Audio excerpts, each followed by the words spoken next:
আসসালামু আলাইকুম বন্ধুরা, আপনারা দেখতে পাচ্ছেন আমি এখানে একটা কাপড় ববি চেক করে নিচ্ছি। চেক করে নিব। এটা আমি কুসুম কভার তৈরি করব, ওই জন্য এখানে 1/2 মিটার কাপড় নিয়েছি, আধা গজ পরিমাণ। এই কাপড়টা আমি লম্বা লম্বা দাগ দিয়ে নিচ্ছি সেলাই মেশিন দিয়ে। এরপর আমি আরেক পাশ দিয়ে পুরোটা দাগ দিয়ে নিব, আরেক পাশে ঘর ঘর করে নিব।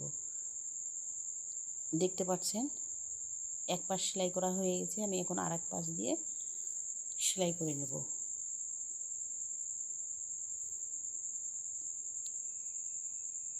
এই যে দেখুন, যেভাবে আমি সেলাই করে নিচ্ছি, 1 সুতা পরিমাণে কাপড় ধরে আমরা এটা সেলাই করে নেব, চেকটা বানিয়ে নেব। এটা কুসুম কভারে আমরা লাভ বালিশ সেলাই করব। কুসুম কভার দেখতে অনেক সুন্দর।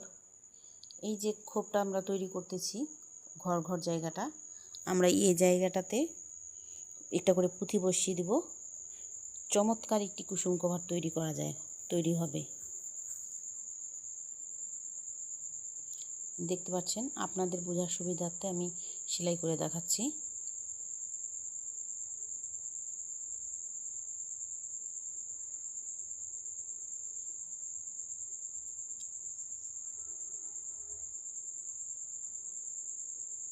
দেখতে পাচ্ছেন সেলাই করে নিচ্ছি আমি। আস্তে আস্তে করে সেলাই করছি যাতে আপনারা বুঝতে পারেন। যারা নতুন তারা খুব তাড়াতাড়ি বুঝে যেতে পারবে, এই জন্য আমি এই কাভারটা সেলাই করে দেখাচ্ছি। এটা আমরা সামনের পার্ট নিব, তাই এটা আমরা ডিজাইন করে নিচ্ছি।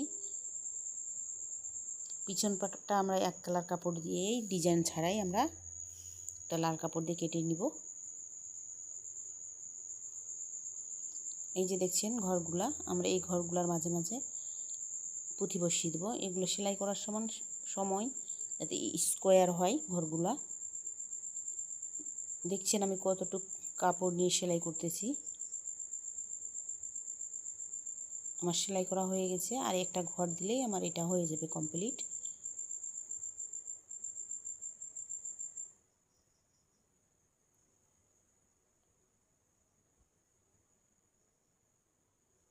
আমি আইডিয়াতেই ঘরগুলো করে নিয়েছি, আপনারা চাইলে স্কেল দিয়েও দাগ দিয়ে নিতে পারেন।